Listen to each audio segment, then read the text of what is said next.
So guys, nag-start na tayo magluto ng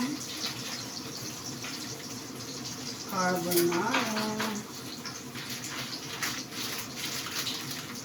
So, hindi ako nagpuputol ng pasta.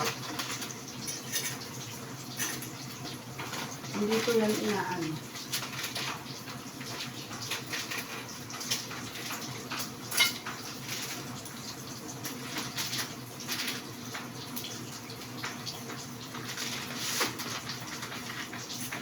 Dami. Gusto kasi 1 kilo eh. Niluto na rin ako ng bacon. Once na medyo nalunod na yung pasta, haluin na natin siya ng slice lang. Para hindi lang. Kasi iba to yung ano na to eh, kaserola na to. Dumidikit yung kahit anong lutuin mo dito. Kaya kailangan bantay ka.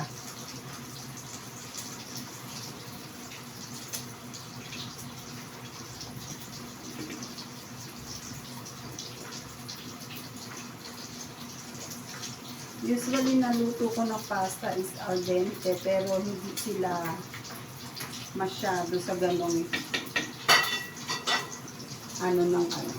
pasta.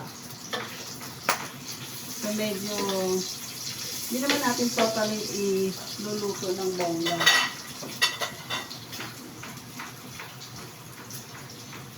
Yung sakto lang.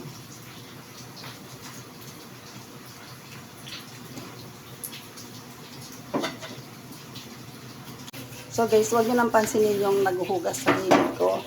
Pero eto, ready na ang ating carbonara. And then, dito ko na lang siya i-mix. Ayan. Para dyan ko mailalagay yung ating cheese. Tapos, magta-toppings tayo ng konti lang naman.